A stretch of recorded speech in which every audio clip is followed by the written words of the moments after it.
Hey everyone, this is Ian, by the way, if in case you forgot, it's been a while. I'm driving home from the in-laws after a nice Christmas. Hope everyone had a Merry Christmas, Happy Hanukkah for those of you out there that may celebrate Hanukkah, and for those of you that celebrate Kwanzaa, I believe that just started. Hope everyone enjoyed their holidays and is enjoying their holidays. Like I said, we haven't recorded in a while, so I'm kind of just putting this out there so we have some content and kind of want to share my thoughts on the season so far. We're 5-10. The Eagles game was actually entertaining to watch. I can't complain about it. Making the Eagles sweat, making the league start to realize they're not that great, while also, losing. We got to get a better pick. I want Jaden Daniels. I can't speak for the rest of the guys on the cast, but I'm a Jaden Daniels truther. I think it's the perfect situation. I think he needs to sit a year, and I don't buy into the bullshit of the modern, you have to play your rookie quarterback right away. No, you have him for 5 years, and he's raw. And everyone knows he's raw. So keep him behind Jones for the year until you can get out of the Jones contract. And then Jaden Daniels is your starter in 2025. Once you can, bring in another receiver, shore up the line, just trust the process. Keep the process going. You cannot take a step back. Defense, I think they're performing as well as they can. We need a couple pieces. Coming next year, we're going to need a second corner. We're going to need another defensive tackle. We got to re-sign Simmons. I think the McFadden, Simmons, Okereke linebacking core is solid. Kayvon, still kind of inconsistent. If you watch the Eagles broadcast, he's played 14 games, and I think they said 6 of them he doesn't have a sack, where 8 of them he does. You can't get a sack every game, I understand. But it does seem like in those 6 games, he's not really doing anything. Now, I'd have to go back and check the pressures and all that. Again, I haven't prepared for this. I'm in the car. But either way, I just feel like he hasn't done much outside of the games that he puts up numbers. Obviously, right? That sounds dumb to say. But when he's not being a consistent player, that's always been my gripe with him. Started off the beginning of the season, he looked terrible. So that 6 game number's a little inflated because he did nothing for 3 games. So you're talking 8-3 as far as games he's put up sacks versus not, if you take away the slow start. Either way. Dex, I'm kind of glad they're not forcing him out there in a lost season. He's a top defensive tackle in the league, if not the best, once Aaron Donald starts aging a little bit. He's unstoppable, and I don't want to get him long-term hurt for a guy that's going to be the cornerstone of the franchise for years. Ojulari, surprising, has looked decent. Usually it's, he plays 2 games, looks okay, finally gets in the groove, and then gets hurt. This guy seems to have been playing, I want to say 5-6 games in a row now, and he's getting some solid pressures. He's getting in the backfield. Seems like he's, stopping the run a little bit. I'm not a cut Aziz kind of guy. I'd give him another year. I'd absolutely draft another edge guy in the 3rd or 4th, but I'm not totally against Aziz and Kayvon running out there again as our edges. Corners, Deonte Banks, I think he's been a little banged up, but we've hyped him up a lot on the pod. He's coming up. He's going to be a top corner in the league. I'd like to see, now that they're eliminated, I'd like to see them play. We haven't seen him since the beginning of the year. That's how bad he was. I can't even remember his name right now, and I can't look it up. It's been a long day. The other rookie who took the starting job from Jackson out of camp and moved Jackson to the slot, I'd like to see him play a little more. I'd like to see Flott on the field a lot more. McKinney has been on the field every game, almost every snap. Fantastic. And Pinnock, I think he's been solid. Belton has gotten some solid rotational snaps. I think the defense is fine. Players-wise. The question is, what do you do about Wink? And I keep him. And I saw Talking Giants put out a poll. I think 97% of fans want to keep him. So we could be in for a rude awakening if they get rid of him come the offseason if the Dable Wink beef rumors are true. Who knows? We will see. I think the guy clearly has his defensive players in his pocket. They love him. He's their guy. They listen to him. I'm all about keeping Wink. If he wants to go somewhere else for a head coaching job or just wants to leave on his own, go ahead. But I don't believe we should fire him.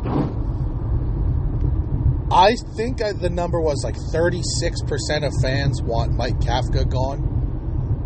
I can't believe it's that high. I mean, I've been screaming for his head since the beginning of last year. This guy has Saquon Barkley and doesn't know how to use him. Oh, but what about the offensive line and the quarterback? Okay, look at the numbers Christian McCaffrey was putting up in Carolina. Are you really going to tell me Christian McCaffrey's that much better than Saquon Barkley? Is Christian McCaffrey that much better than Saquon Barkley? That he's a whole tier in his own of running back? I really don't think so. I think McCaffrey is better than Barkley. Don't get me wrong. But I think Barkley is, if he were to be put on the 49ers, people would be talking about Saquon Barkley exactly like they talk about Christian McCaffrey. Oh, how did you get to the championship in fantasy without McCaffrey? Because I had Saquon Barkley. I mean, they're using him incorrectly. Running up the middle, up the left guard's ass 6 times in a row to get 3 yards a run is not how you use Saquon Barkley. He's a dynamic player, and he needs to be used in the passing game more, and he needs to be used on screens, just anything but this awful run up the middle. We don't have the line for that. And if we did, it would be fine, but we don't. So Kafka's got to go, but I will say it does reflect a lot that his approval rating, we can call it, is like 36%. Because a lot of fans, I think, don't really know so much about coordinators, because not everyone is a psycho like I am. A lot of people think, coaching, Dable's the guy they know, because Kafka's got up in the booth, because no one sees him, because he's a coward. So Dable's the guy they know. They think, coaching's the problem, let's get rid of Dable. You can't get rid of Dable, you can't get rid of Shane, you can't get rid of Wink. Kafka's got to go. That's a no-brainer. The offensive line, we had a discussion in our group chat about this. We are set at 2 positions on the line. That's nuts. I don't know how every year it gets worse and worse. We have 2 positions on the line that we're set at. And I apologize if the audio is a little funky. I don't know if I'm connected to my car mic or my phone mic. So we'll see when this goes out, and you can all tweet at us and tell us how stupid we are. But I completely lost my train of thought. Oh, I don't understand how the line is in such dire need. I mean, Evan Neal, I do understand. I'll get to it. Evan Neal, atrocious. The guy has regressed since his rookie year, and now he's hurt. Andrew Thomas is a stud. Outside of Trent Williams, he's the best left tackle in the league. John Michael Schmitz has taken big steps, since the beginning of the year.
here the next 2 weeks other than enjoy your New Year's Eve. Don't spend the time sitting on the couch staring at the Giants game being angry if you're out at a party or something like I'm going to be, staring at the TV being angry.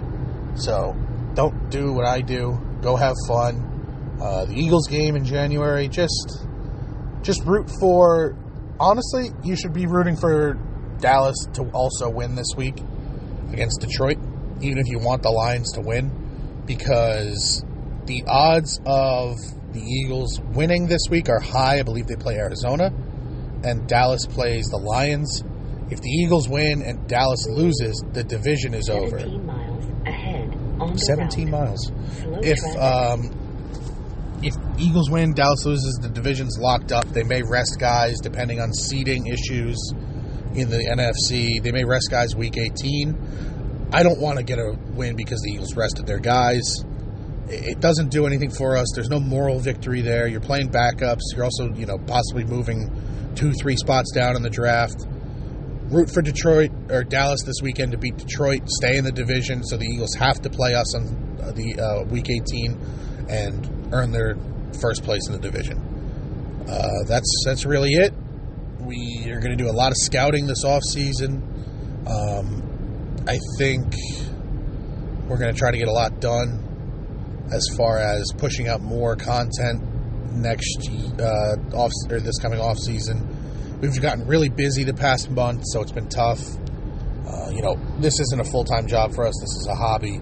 So for those of you that listen, thank you a lot. Those of you that check out every episode, you guys are the best. When we share this stuff on Instagram, we're asking you to really share it on your stories. When we share on Facebook, make sure you follow us on Facebook. Share on your Facebooks. Anything you can do just to get that extra listen in for us, that'd be awesome. End goal, we'd like to just do this as a fun thing. But if we can quit our jobs, we can get you guys content 2 times a week, easy. And maybe even some more media stuff on Instagram, Facebook, Twitter, all that. So, for now, share us around. Thank you for subscribing. Do what you can. We love you guys. Go Giants. Let's lose to the Rams, but not by too much. Take it easy, guys.